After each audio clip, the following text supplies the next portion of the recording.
pointed attack on the Modi government.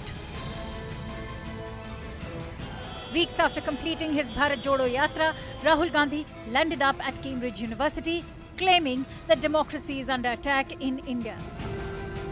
Here you can see that picture. That picture is taken in front of Parliament House.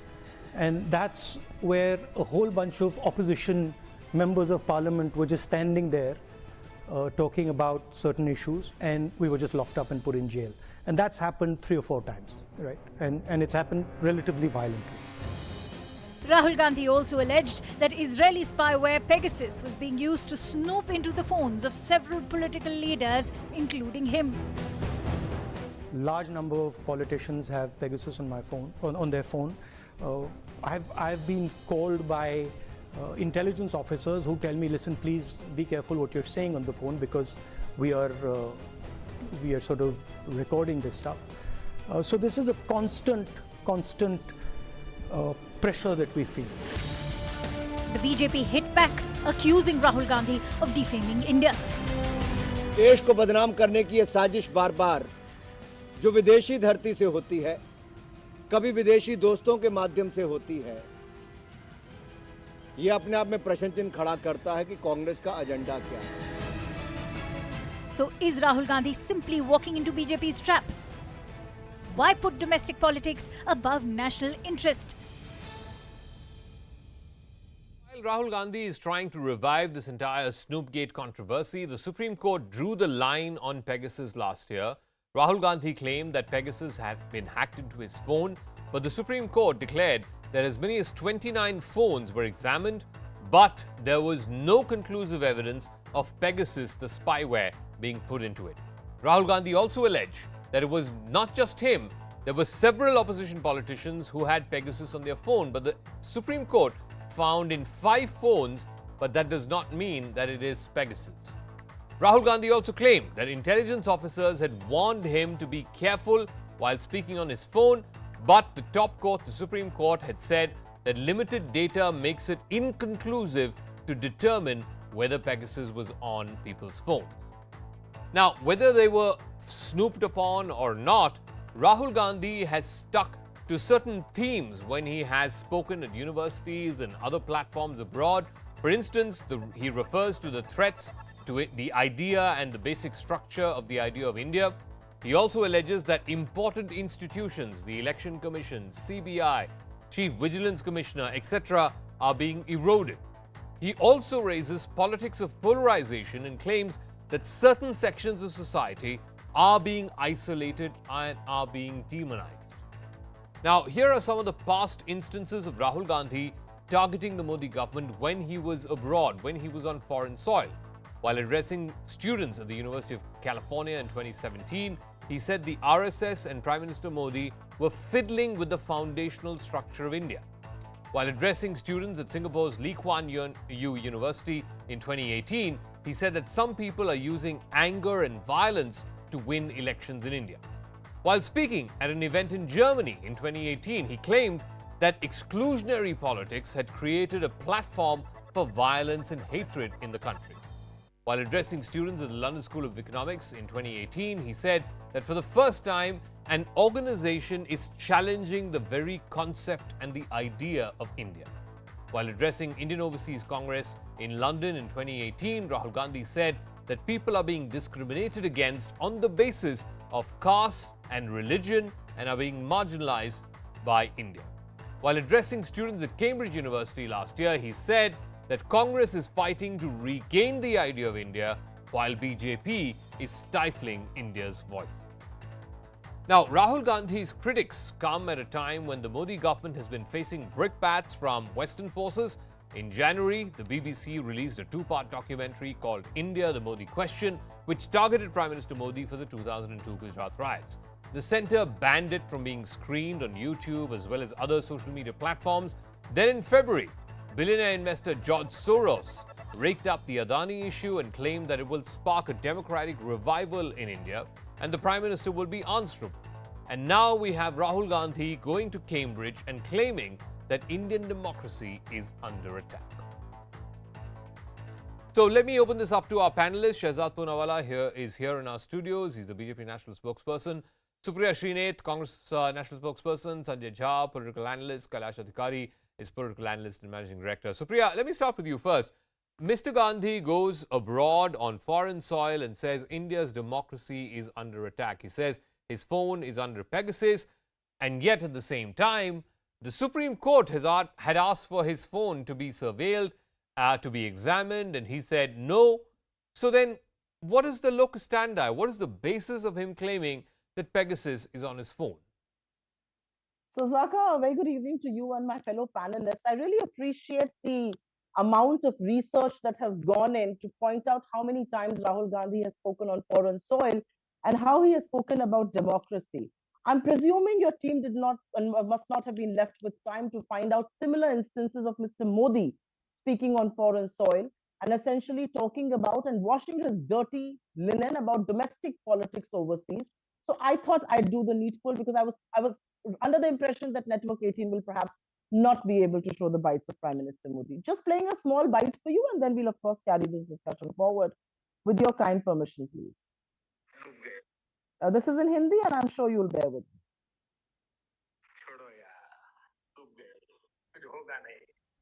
अरे भगवान बचाए पता नहीं पिछले जन्म में क्या पाप किया हिंदुस्तान में पैदा पिछले जन्म में क्या पाप किए हम हिंदुस्तान में पैदा हुए. We are cursed to have been born in India, and this is what the Prime Minister of this country told the Chinese audience in Shanghai in 2015.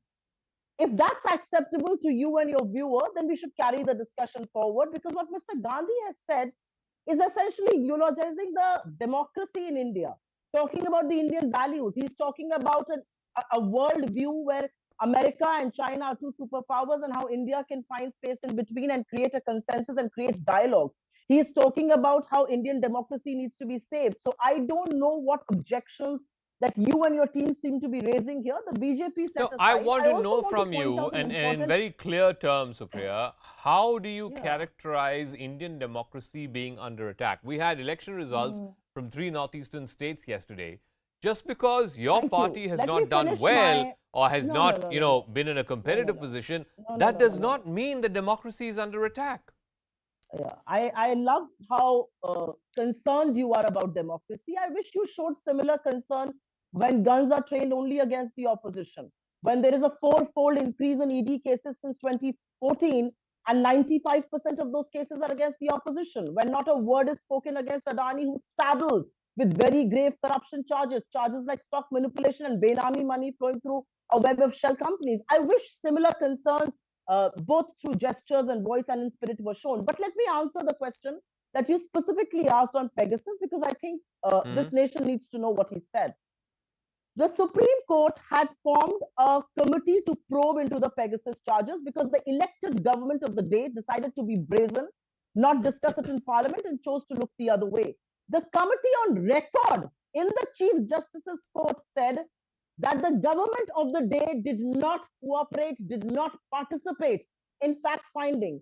You don't think, being a shining example of the fourth pillar of democracy, the Indian media should question why the Modi government did not participate, did not cooperate in fact-finding of Pegasus? But you are saying there's no conclusive evidence, which means that there is room for error, which means there is room for doubt. It is also equally true what you're doing right now is there were about 20-odd opposition leaders who were asked by the Supreme Court, not by the central government, not by the CBI, not by ED, but by the Supreme Court, to submit their phones. And Shehzad is here with us in the studios. 1 second. Who were asked to submit their phones. 1 second, Supriya, 1 second. And none of them did, which is fair enough. I don't begrudge them.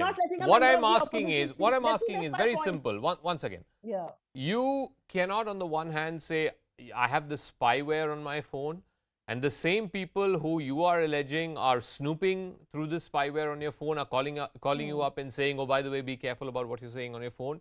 And most importantly, Shehzad Poonawalla, it's not the central government or any central government agency that asks for these phones. It's the Supreme Court that asks for these phones. And for whatever reason, the opposition leaders, including Mr. Gandhi, chose not to give those phones to the Supreme Court.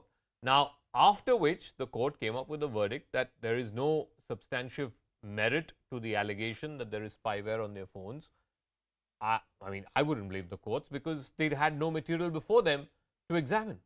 Look, Zaka, one is the rantings and ramblings of a politically immature and politically becoming irrelevant entity like Rahul Gandhi, who chooses an opportunity when India is being celebrated by the world, being called the bright spot in the economy. G20 meetings are happening. We are holding the G20 presidency at a time in Britain, an Indian origin person is leading their democracy and country. A person who is an Indian MP goes on the same soil of Britain and berates Bharat. And look, this has been a long-standing history of Mr. Rahul Gandhi.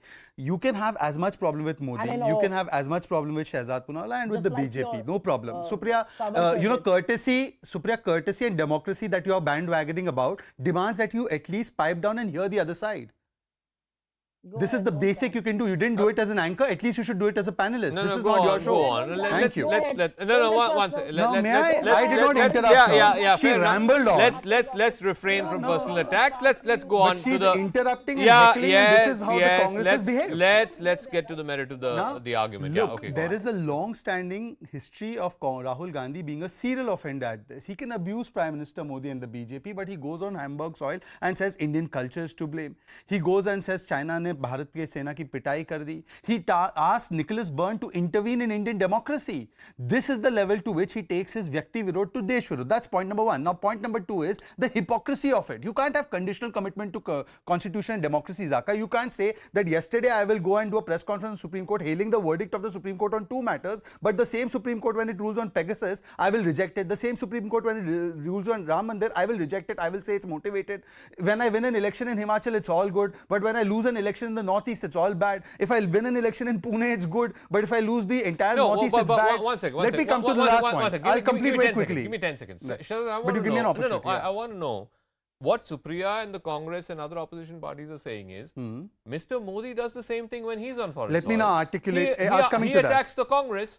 So if it's good for the geese, it should be good for the gander. The question is that when Mr. Modi articulated certain positions, those were positions steeped in fact and not in hypocrisy. And let me give you an example of but that. it's on foreign soil. That's not the point. Like, we don't have a problem with... You don't have a problem with Rahul Gandhi attacking the government from foreign soil. Look, India is a culture. Perhaps Rahul Gandhi may believe in other traditions, but Indian tradition has been to even discuss the Vedas openly and have as much democratic discussion on the Vedas. So look, Zaka, let me articulate. What I want to know, Zaka, if you interrupt the audience, give me 10 seconds. What I want to know is, do you have a problem with the I'm articulating that. Just give me 30 seconds. I'll answer that. With the merits of Rahul Gandhi's arguments, or the fact that he's saying this on foreign soil? That's now what I let want me to know. articulate in 35 seconds, uninterrupted. If Rahul Gandhi articulated a point of fact, whether he does it in India, in Parliament, or outside Parliament, or on foreign soil, doesn't matter. But Rahul Gandhi comes from a position of hypocrisy and lies, and let me articulate that in 30 seconds. Rahul Gandhi says minorities are under attack. This is a party. Now, please, this can't go on like this. Supriya, one second. Imminently unfair. I'll come back to you. I'll come back to you. Give him 30 seconds, and then I'll come back to you. Yeah. Okay, go on. My entire discourse has been I'm very clear now. 15 times. You said it that you don't have a problem. But the audiences have not understood because I've been interrupted so many times. No, 1 second. So you're clear that your problem is not so much with Rahul Gandhi saying it on foreign soil. Your problem is with Rahul Gandhi saying what he's saying. Okay, go on. Now let me explain, and please do not interrupt me. The audiences don't understand. Yes. So Rahul Gandhi comes from a position where he says the minorities are under attack in this country at a time when his party has been reduced to 8 seats out of 180 in the Northeast, which is predominantly minority and tribal based. They don't have a government in Goa. We do. And we have 5 times the number of seats. The people have trusted their mandate that Madhav and Mohammed and Mohit, all of them, and including some other persons have got all the benefits from Modi schemes. Sandra and Sunita have got benefit from Modi schemes. They have trusted our governments, and a party which has given 1984, a party which has given Mumbai riots, Ahmedabad, Jalgaon, Nelli, Hashimpura, Bhagalpur, Meerut, Maliana, all of these riots, gone and tied up with the Uddhav Sena, which they accused of the Mumbai riots, comes and lectures people about minority rights. One second. Now, point number 2. One second. Zaka, please let me complete. You asked for 30 seconds, I gave you 30 seconds. No, Zaka, there's a more fundamental point. I'll come back to you. Let me ask Sanjay Jha. Absolutely unfair. No, 1 second. Supriya, 1 second. I came to you first, I gave you enough time, I went to Shehzad, I gave him enough time. Interrupted me, Let me ask Sanjay Jha.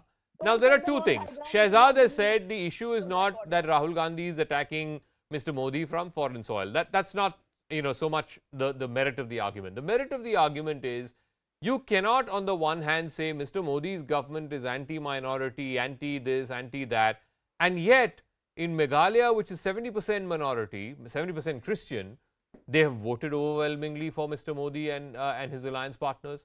In Nagaland, which is 80% Christian, they have voted overwhelmingly for Mr. Modi and his alliance partners. And he said this in his speech yesterday, that, the same thing is going to happen in Kerala. So this whole narrative that the BJP and Mr. Modi are anti-minority certainly doesn't seem to have cut ice with the people of Nagaland or with the people of Meghalaya. Oh, well, Zaka, I'm glad we are having this conversation. I think Mr. Modi's government just needs to tell the people of India why there is not a single Muslim member of parliament in the BJP. And why, since I heard one spokesperson talk about Indian tradition and culture, since when did lynching and mass, hacking of people from the minorities become part of India's sanskar and sanskriti? I would love to know that. But see, Zaka, this is a serious conversation. This is the 9th year of Mr. Modi being the prime minister, and you are a seasoned veteran. You know that, and I know it. Can you imagine the prime minister of the world's largest democracy, who does not have the courage of his own convictions to hold a press conference and take questions from you, Rajdeep, any other journalist in the country? I mean, if you ask me, that's cowardice of the highest level. What is he so scared of, right? These are the questions that people will ask him, and he will need a teleprompter, which unfortunately in a live press conference you may not have. Sanjay, I'm sorry. I really don't like interrupting my guests, but I don't think you're answering my question. I'm asking you a very simple question. If Meghalaya with 70% Christian population and Nagaland with 80% Christian population is voting for, and I'm not saying that they're voting directly for the BJP, they're voting for the NDPP, they're voting for the NPP, and these parties have allied with the BJP, then you cannot say that it's an anti-minority party. Please give me a cogent argument against that. Zaka, let me tell you, why don't you look at the data of minority voting in Uttar Pradesh, in Maharashtra, in Karnataka? You'll get your answer. Look at Kerala. I mean, let's not do selective cherry picking here. This is not just an authoritarian government. Therefore, I want to make this point before it moves on. I want to make 2 points very clearly to you, Zaka. Number one, this is, when we say mother of democracy, I feel like I could choke on that. This is the murder of democracy. I think there's a typo. It's a misnomer to call it a mother of democracy. Number two, at a time when the world is talking about the entire meltdown of the Adani empire and the proximity of the prime minister, if it was a democracy, Mr. Modi had to answer in parliament. He ducked it. The popular Bollywood song, आजकल तेरे मेरे प्यार के चर्चे हर जबान पर सबको मालूम है और सबको खबर हो गई, applies to Mr. Modi and Mr. Adani. Sanjay, the proof of the pudding, Sanjay, the proof of the pudding is in the eating. And the eating happened yesterday. Even as these results were coming out, the Supreme Court ruled that SEBI should have a full and fair investigation against this corporate entity, and they formed a committee to look into it. So I don't know what is the hindrance here. But anyway, I want to go to Kailash. Kailash has been waiting. Once again, Supriya, I'm coming back to you. Kailash, I want to ask a very, very simple question. I don't think you can, go hammer and tongs against Rahul Gandhi saying, oh, he said this in London, and he said this in Argentina, and he said this in America. He's an opposition leader. He's going to say what he's going to say. What I do have a problem with is him saying that, oh, there's Pegasus on my phone. Fair enough. If there is Pegasus on your phone, the Supreme Court, no less, not the Government of India, not the CBI, not the CBC, not the ED, IT, agencies that you feel are bequeathed to the central government. But the Supreme Court said, okay, go ahead and submit your phones. Let's see if this spyware is on your phone. And none of them, not just Mr. Gandhi, but none of them submitted their phones to the court-monitored inquiry. And so the court came to the conclusion that we don't have any reason to believe that there is a spyware on the phones of these opposition leaders. Now, you can't have it both ways. You can either say, okay, there is spyware on my phone, I'm going to submit to the law of the land, I'm going to submit to the highest court of this land, or you just have to accept that, this is what it is. Mr. Gandhi, I guess, is neither wanting to give his phone to the Supreme Court, nor is he willing to let go of this narrative that there is this spyware on his phone. Zaka, firstly, I'd like to say that you mentioned that he's a leader of opposition or a member of opposition, and he has that is why what he said was that He's an Indian and he's a member of parliament. You know, as an Indian, I feel I'm put to shame when my member of parliament, when my fellow Indian talks ill about my country on a foreign land. And what are the issues that he talked about? He's talking that the manufacturing is slipping in India and US. I mean, for the last 5 months, India is showing a record high GST collections. India is considered as a bright spot in the globally looking gloomy scenario, as my colleague and friend Shahzad Punawala said, and that is recorded. The International Monetary Fund and the World Bank are saying that the Indian GDP is forecasted to grow at 5.5%, which is much higher than China. And you're saying things about China, that the entire business from India is shifted to China, whereas every day it is documented, Zaka, that business from China is shifting to India.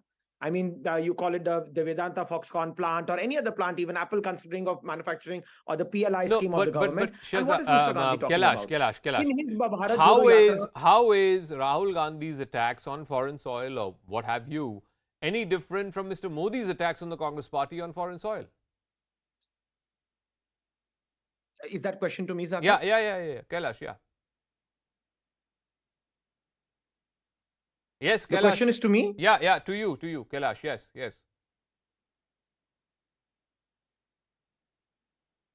Can I just take that very I think quickly? there's an audio Look, problem. Yeah, Shahzad. again, let me articulate the position. Okay. Mr. Modi expressed fact. We were fragile five economy. It was a scam a week that was taking place. India was being characterized by the global audience as a scam India, not a startup India as it is being characterized today. So one is rooted in fact, one is rooted in fiction. And look at the hypocrisy of Rahul. Let me make 2 points very clear. This is a Rahul Gandhi who has the DNA of emergency, whose family virtually did the super sessions in the Supreme Court, allowed A&A to become the Chief Justice, had judges like Baharul Islam and judges like Beg take over, and then they were made MPs one day, then they were judges the other day. They manipulated the Election Commission and had somebody like Naveen Chawla, against whom a sitting CEC wrote a letter, and they come and preach to us as if they are the best people to uphold democracy in this country. Shahzad, Secondly, the same accusation can be made against your government. Mr. Gogoi was the head of the bench that gave the Very Ram good. Mandir Thank verdict, you. and then he was Thank made an Thank you, Rajya Sabha member. Zaka, for bringing up precisely that example. Yeah. And who was hailing Ranjan Gogoi when he was part of the 4 judges?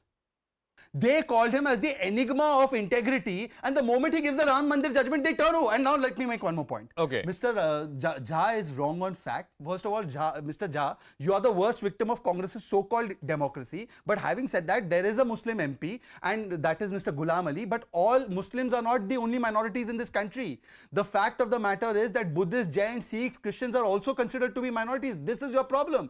From 1980s onwards, the Congress party, after Mr. Antule, has not had a Muslim chief minister or any Muslim president in the Congress party for the last 5 decades, but that is not a problem for you. The Congress party, one second, let me articulate this position, very important position. What has the Congress party done for Muslims? You called Uddhav Sena the murderers of Muslim in Mumbai. You had the Sri Krishna report, and now you are in alliance with them, and suddenly they are secular. Sanjay, at least as a Mumbaikar, please tell Supriya Shrinate what you used to talk about Uddhav Sena.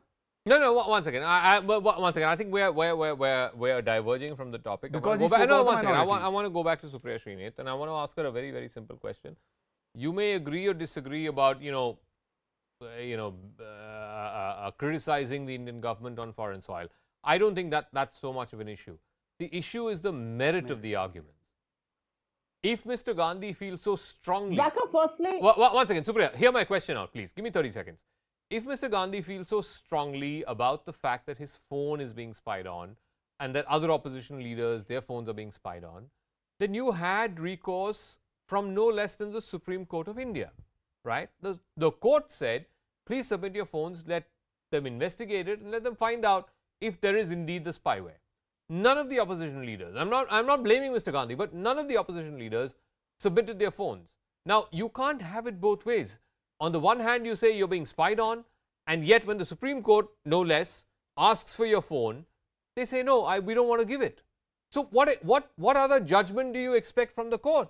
The court then came to the conclusion that we don't have evidence to believe that the phones of opposition leaders are being spied on.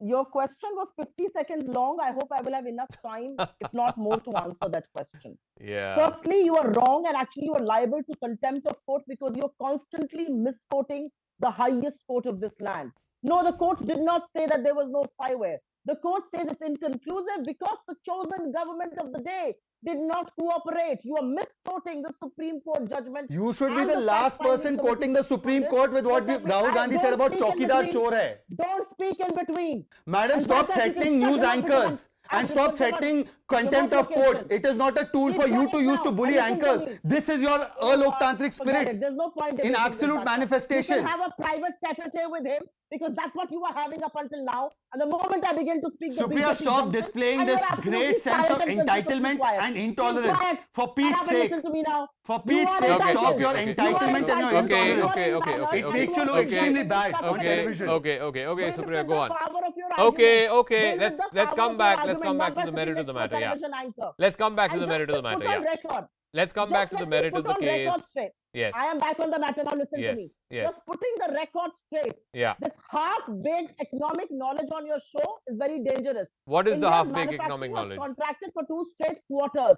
In fact, our GDP is down to 4.4%. India's trade deficit with China is $100 billion. I don't know who are these people dreaming about. What trade has coming that to got to China. do with what Mr. India's Gandhi said foreign in minister- Cambridge? No, Mr. Gandhi spoke about it. Maybe you did not hear the 1 hour-long visiting fellow's lecture to Cambridge. Hear that lecture and then have a debate with me. You did not hear the lecture. He Supriya, spoke about all of what these has things. that got He to do spoke with about what the Mr. income Gandhi inequality. said in I am Cambridge? Mr. sorry. Gandhi No, said, Zaka. Mr. Zaka, Gandhi it was all said, there. okay, go on. Forget it. Okay, go on. You- Go if on, you I'm want to waiting do for this you. debate- I'm waiting for you. If you want to do I'm this debate all with ears for jaundiced you. eyes, Go if ahead. you want to do this debate with Go ahead, jaundiced go eyes, ahead. I'm I am waiting for not you. the guest I'm you waiting need for to you. get. I'm You quiet. can get I'm whoever else listening you to you. want. I'm sorry, this is not how it's going to work. I am quoting from his lecture. You should actually go and hear it instead of debating So tell it me. without hearing the lecture. So tell me. I will also put on So record tell me, here, he's Supriya, what did he absolutely say? right. Tell me. He is absolutely right about democratic institutions in this country being trampled over. What has the Supreme Court said yesterday? We are constantly quoting the Supreme Court. The Supreme Court tells a democratically elected government that election commission cannot be run according to your whims and fancies. They have used words like insatiable thirst to be in power. They're showing a mirror to Mr. Modi and his minions. Do you not realize that? Do you Okay, not can I realize that ask the you? Supreme Can I Court ask you a is question? extremely No, worried can I about ask you a free and fair question? elections? Fair How enough. come you're not mentioning That You story, mentioned that Supreme story, Court 10 times Supriya, over in this. Supriya, that story we reported on. We had debates on Oh, I'm glad you on did. primetime television about that I'm so story. glad you reported But on can that I story. ask you a simple question? Congratulations. Does any of that take away from the fact that your party has been reduced to 0 seats in Nagaland, 5 seats in Meghalaya, and 0 seats in Tripura? Like, No, actually, quite what are you talking frankly, about? No, I'll tell you what I'm talking about. You go and see the vote share of 2018 to 2023 for the BJP in Nagaland, in Meghalaya, and in Tripura. It's gone down. Actually winning a seat which was with the BJP for 33 long years in Maharashtra Supriya, is a big victory, Supriya, irrespective of what you they're know, doing to our forget alliance about partner. Storming we into the used to West be Bengal Assembly forget after 51 about we years used to is be big in the same also. profession. I have great regard and respect for you. No, I have But, no regard for you yeah, or for the journalism you know, that we are doing the today. sad I have no part regard. is I am not going to be a hypocrite and say you have this is regard the for me. I have no reality. regard. This is the I have fact zero that regard your for what you're party doing as a journalist was today. 21 And what seats. your channel is putting out. Your party I was have 21 zero seats. regard. Look, I have zero no regard for biases the here. fact that I'm Mr. just stating Adani facts. cannot Okay, be I'm just spoken stating about. facts. That the In Prime In Minister of this Meghalaya, country in speaks for 2 Meghalaya. hours One and second, 40 hear me minutes, out. cannot One second, blame Adani. just give me No, 10 I'm not seconds. going to hear you out. I'm not Supriya, going give me to 10 listen. seconds. Forget about you hearing me out. She's At least allergic to a dialogue. She's one allergic to second, democracy. one She's second, intolerant. Shazad, She's the poster at least girl of let the intolerance. viewers know this, She right? doesn't listen. These are facts. These are facts. I'm not making this up. When the 2018 Meghalaya election happened, Congress was the single largest party. It had 21 MLAs. In yesterday's results, Congress came down from 21 to just 5. Okay? 12 of your 21 MLAs went to the TMC. The TMC again ended up with 5. Whatever, I'm not getting into all of that. All I'm saying, it's a very, very simple fact that 5 years ago, 10 years ago, the Congress used to be the fulcrum of the national fulcrum, if you will, in the Northeast, in states like Nagaland and Meghalaya and Tripura. Today, it is not. Not only is it not a fulcrum, it's been reduced to single digits. Now, you can go on and on about Mr. Modi stifling democracy and Mr. Modi going after, independent institutions. All of that is par for course. I'm not going to, throw a spanner in your works. But I'm not sure that explains how your party went from 21 seats to 5 seats in 5 years. I mean, that is something you need to figure out. That is something you need to ponder about, and that is something you need to fix. It is not something that Zaka Jacob can fix. It is something that Supriya and your leaders have to fix. Right? Zaka, if I may, very quickly, Okay. very quickly. You know, in the Zaka, last I'll now, tell you what the Supriya, trouble please is, pipe Zaka. down. Please have Every respect for answer other has people speaking. become a Thank you very mouthpiece. much. You've been reduced to irrelevance anyways, and the people are consigning you to the dustbins of history. Now, you know, the BJP was 1.5% prior to 2018 in Tripura. Today, we are at nearly 40%. In Nagaland, in Meghalaya, there's a growth story that's happening in the BJP. But that's not the point. The point is, look at the hypocrisy of Supriya Srinit. Not does she not listen and displays intolerant behavior on television shows, but look, when the court says something about one verdict, they take that wholesale. But when the same court say that triple talaq should be banned and there should be a law, they will say it's a communal project. When the same court says that, look, we will not give relief to Sonia Gandhi, Rahul Gandhi, they have to face the trial in the national health case, they will not believe it. When the same court says no to Manish Sisodia getting relief, or the same court denies Satyendra Jain relief, they say no, the agencies are being misused. How is it that some verdicts are communal verdicts and some verdicts are secular verdicts? Some victories are communal victories, some victories are secular victories. This kind of double standards is what we are calling out. Okay, Supriya, respond. Okay, Supriya, respond. I am putting it on record here. I'm extremely disappointed with the way the show has been conducted. Your view doesn't matter. One second. It is Let her respond. water off a duck's back. You think Zaka cares about your opinion on this show? One second. What Please, do you think you are? One second, Supriya. I mean, is she serious to give certificates? Supriya, okay, go ahead. Supriya, Supriya, go ahead. Okay, yeah. Zaka, I'm I'm listening. extremely touched by your concern, but I wish similar concern was shown by somebody like you. I understand your ownership may have issues. You know, I understand. I didn't say any of that. What you heard in the may have last 10 issues. seconds, Shehzad said. Go on. No. I'm just going to tell you, the reality is that the Prime Minister of this country speaks for 2 hours and 40 minutes in both houses of Parliament. Mr. Gandhi has asked him pointed questions on Adani. He does not have the courage to name Adani. He keeps sipping water. His hands are trembling. What sort of body language is that? You really want to do a debate? Let's do a debate. You really want to do a debate? How has LIC's investment turned negative and not a squeak from the central government? You want to now blame the Supreme Court for setting up a committee and everybody should keep quiet because the matter is sub judice. Okay. Too bad it is. But we are going to ask why investor money is going down the drain. How come you're not asking that question? How come CNBC is not asking that question? No, it's fair enough. No, one second. I want to be, one second. Give me 10 seconds. Give me 10 seconds. Give me 10 seconds. I want to be very, very clear about this tonight. I want to be very clear about this tonight. CNN News 18 has done multiple shows, not just my show, and I can speak as the editor of this channel. We have done multiple shows on the Adani fiasco when it happened, and we have asked the questions that need to be asked. Number one. Number two. And I've said this time and time again. Yes, Mr. Adani's group companies and their stocks falling by a half or by 2/3 or whatever they've fallen by is entirely something that investors of his company need to be worried about. It is something that the government needs to answer. It's something that SEBI needs to clarify. All of that. Absolutely powerful. Of course, we've done this. I'm happy to send you. I'm happy to send you recordings of those shows that we did. But, one second. But, Supriya, the public interface or the public loss in this entire fiasco, as has been clarified by the chairman of SBI and LIC, is less than 1% of their exposure. That is for those people to figure out. That is for those people to figure out. That is not lost to the exchequer. Now let me just come in for 10 seconds. Let me come in for 10 seconds.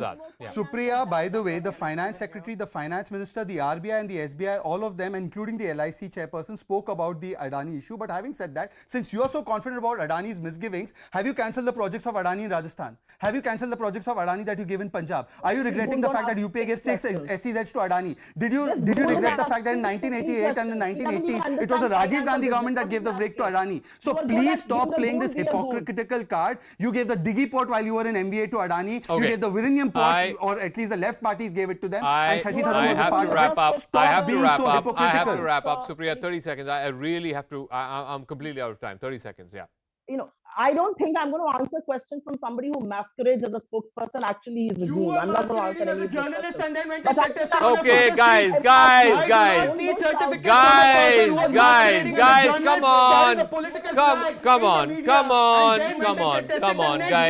on, guys, please. I plead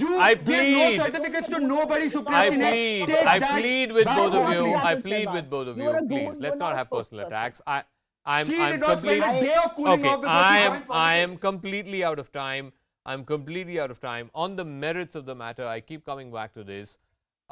Look, if Mr. Gandhi believes, and as has been articulated by him in Cambridge, that his phone is filled with spyware, then let him please produce that with investigating agencies. Let him please produce that before the Supreme Court. Let's come to the bottom of this. Let's find out if indeed the government is spying on opposition leaders. And if it is, then the nation, has a right to know.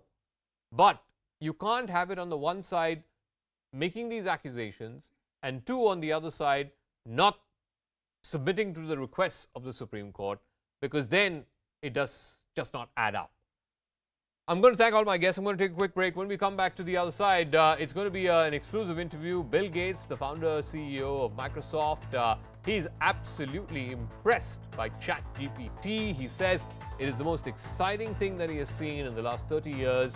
He says metaverse is great, but it may not be revolutionary. He says his verdict on Elon Musk and Twitter, all of that and more. It's a completely, fully newsy interview coming up right on the other side with the Microsoft co-founder and the co-chair of the Bill and Melinda Gates Foundation, Bill Gates, right on the other side.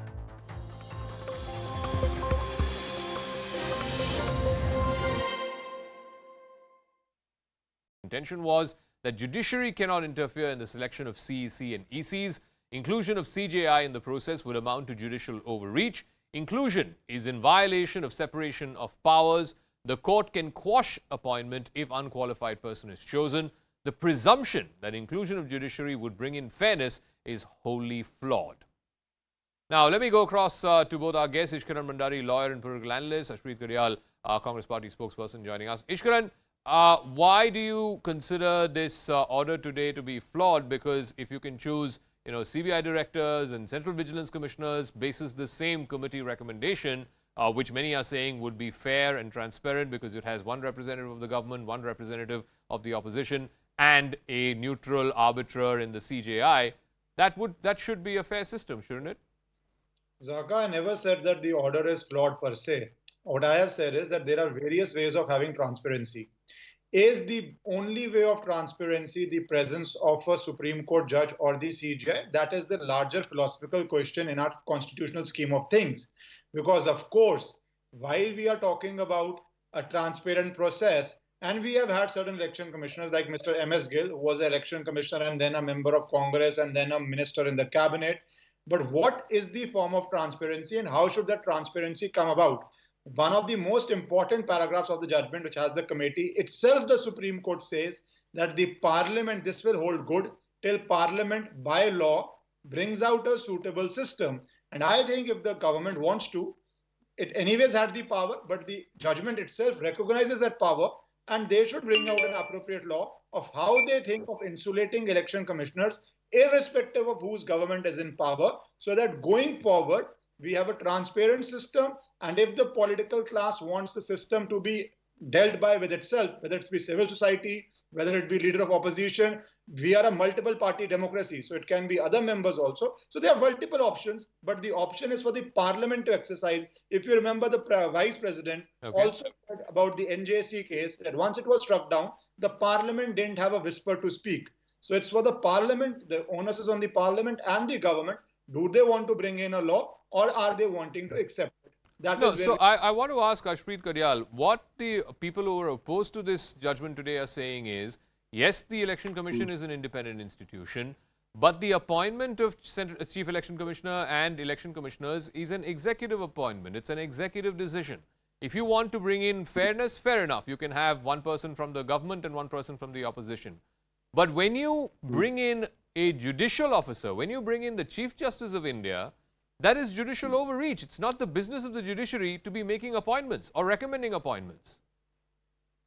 Well, says the Bharatiya Janata Party, who apparently considers themselves judge, jury and executioner. Well, sorry, what they say is immaterial because the Supreme Court has already decided on this.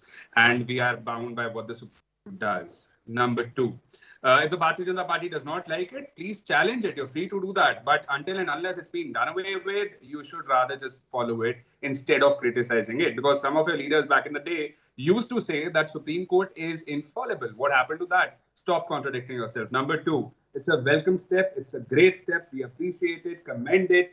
And the Bharatiya Janata Party clearly did not want it to happen. They filed a counter affidavit. Back in the day also when we demanded it, fought for it, they always used to oppose it and did that vociferously. And not just that, we really hope that the letter and spirit of this would also be understood by the Bharatiya Janata Party and implemented for the other institutions. And we would also hope that for the Enforcement Directorate, a similar mechanism is adopted. Why? Because the number of raids and the number of cases are too high. There's a massive gap in the number of cases and in the conviction rate. So if we have a better mechanism, like the one for CEC and the EC, probably we. So can I ask one question? Can I ask one question? Now the judiciary, fair enough. The judiciary has pronounced this judgment, and no one is disrespecting it. Of course, this now becomes the law until otherwise the parliament passes a law to replace this one or strengthen this one. But what about the opposite should also be true? If the judiciary or the chief judicial officer of the country, the Chief Justice of India, has a seat on the table to decide the Chief Election Commissioner, why shouldn't the executive have a seat on the table to decide judges?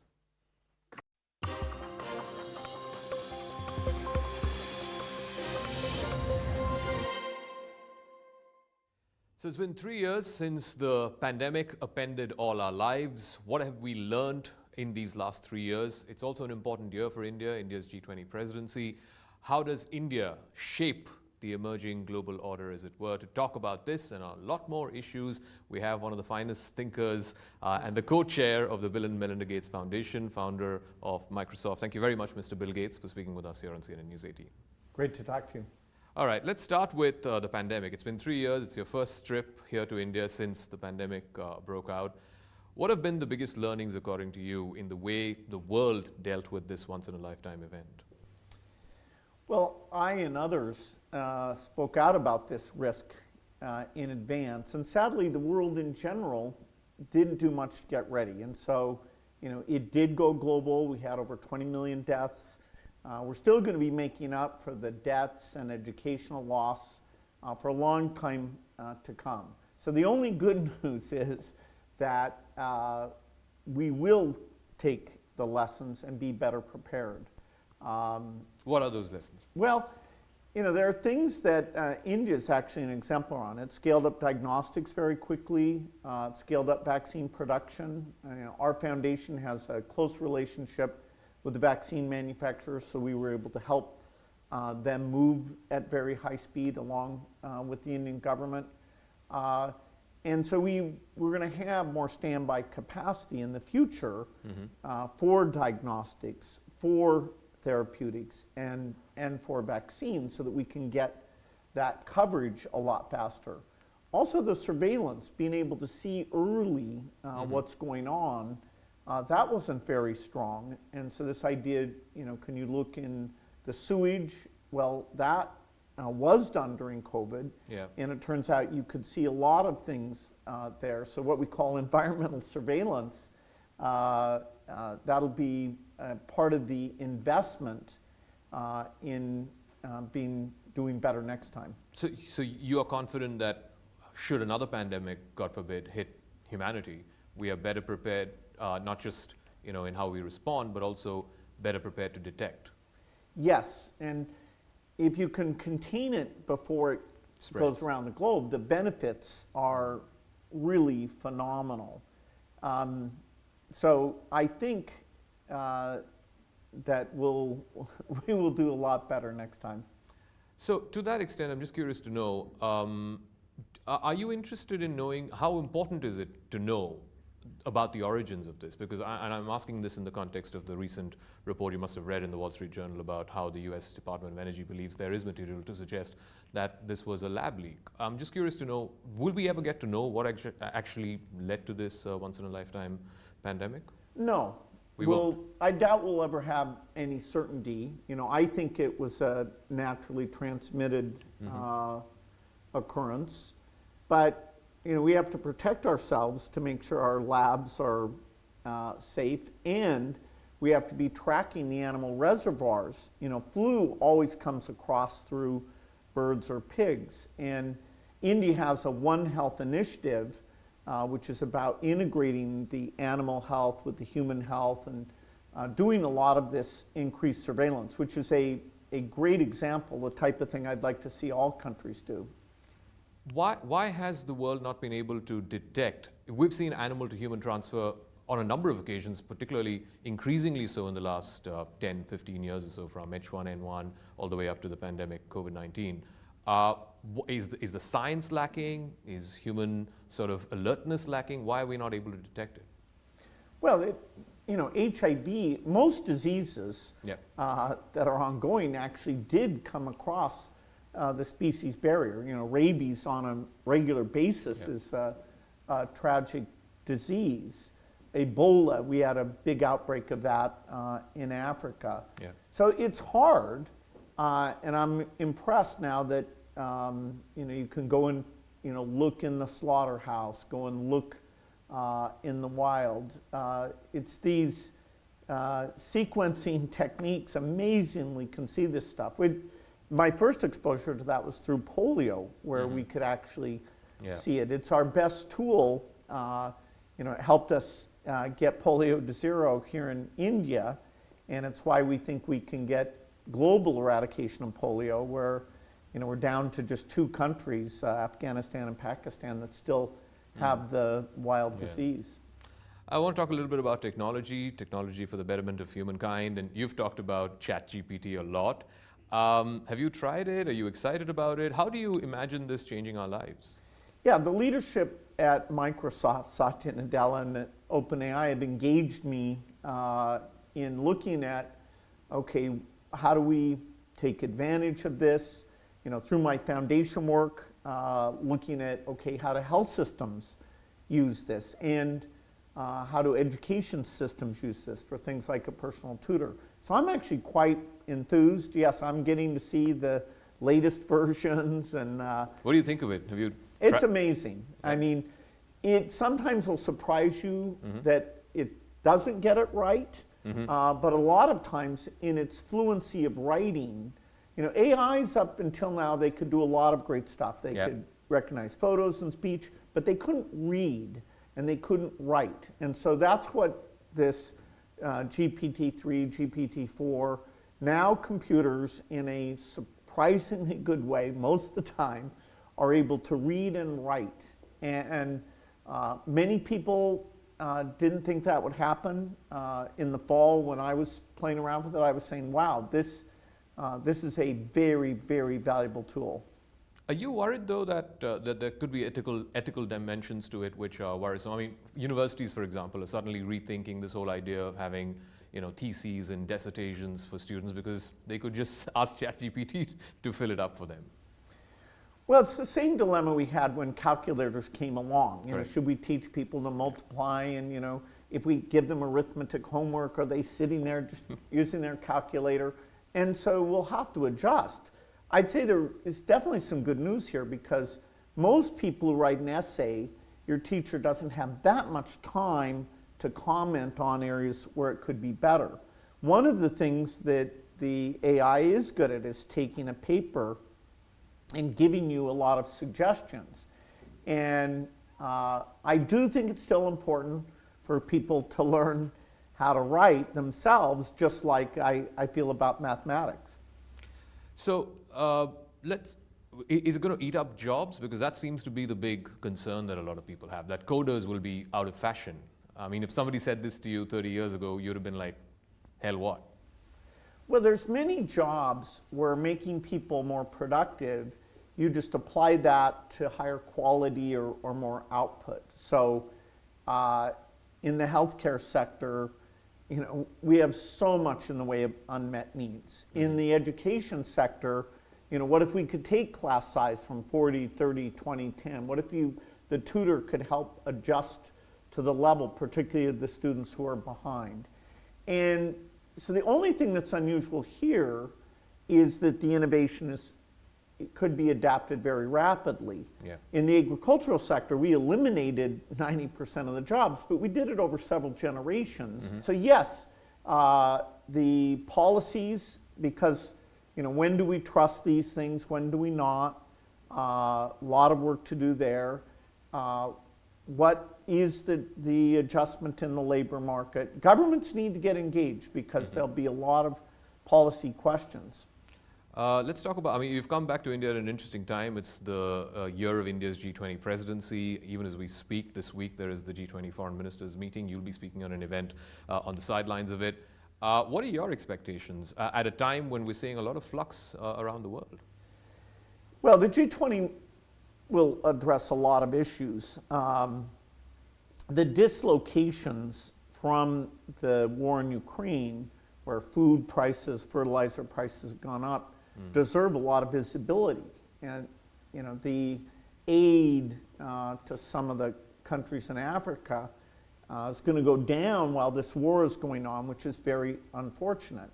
The great thing about India leading this is that it has many examples. The digitization of the health system, the digitization of the finance system, this focus on foundational learning. And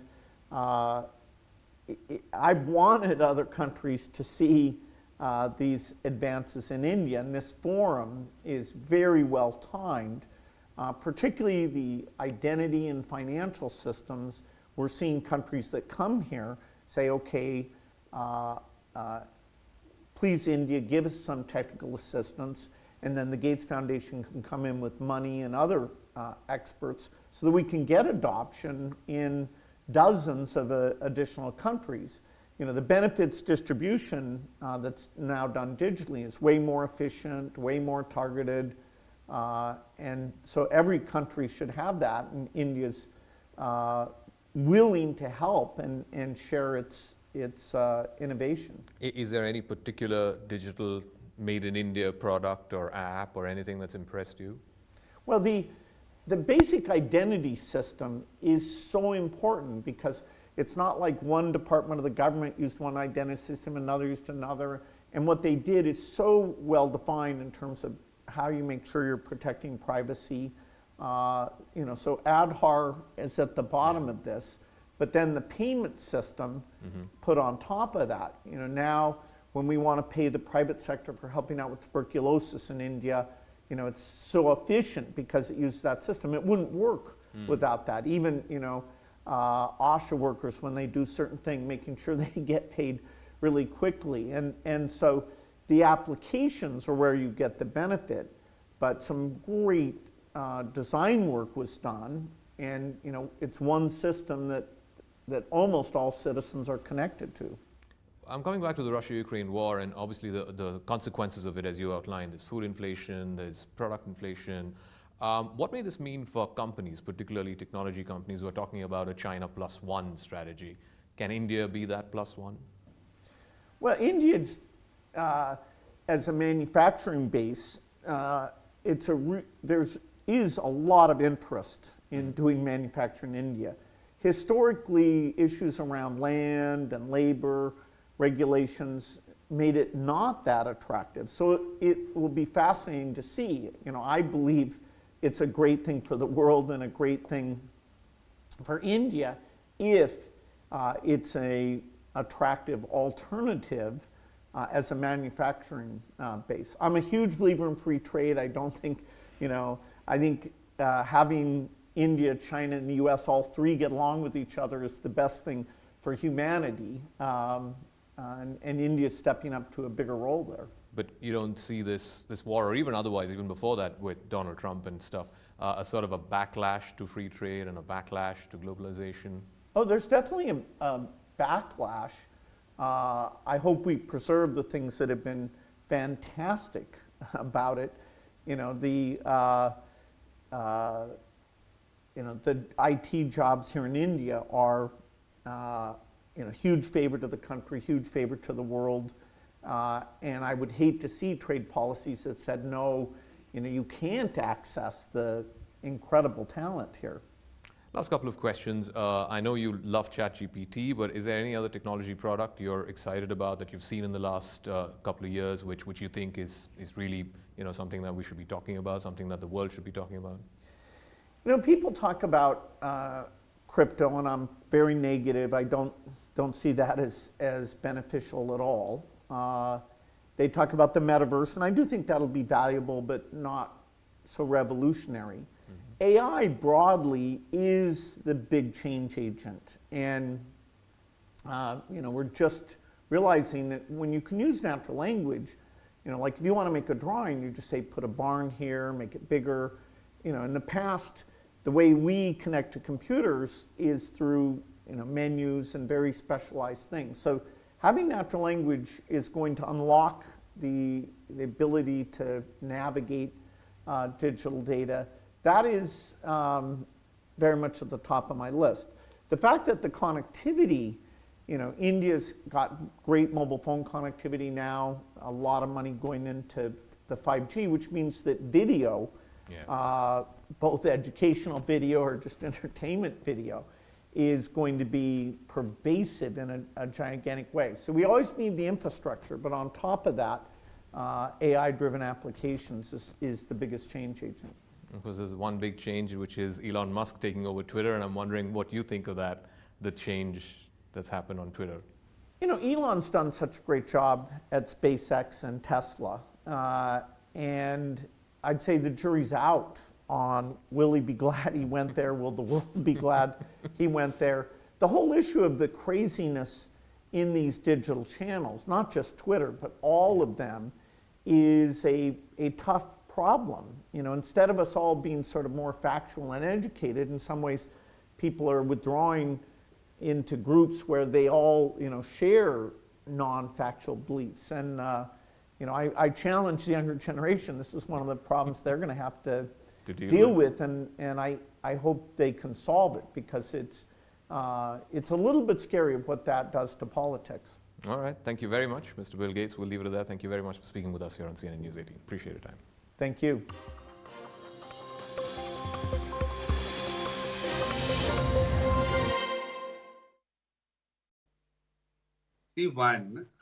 Let's understand one thing. The executive has basically some unofficial coalition partners that everybody knows of. And not just that, I gave a very good example of the Enforcement Directorate, that there is a massive gap in raids and the number of convictions that are happening. These kind of things are to be taken care of. And who ensures justice in India? It is the Supreme Court.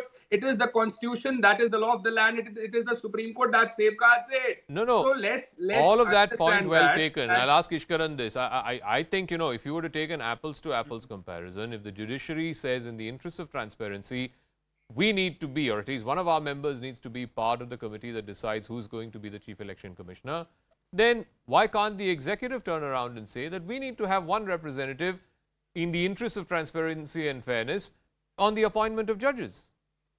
Zaka, we can have a two form of debate. One is legally under constitutional scheme, the other is a political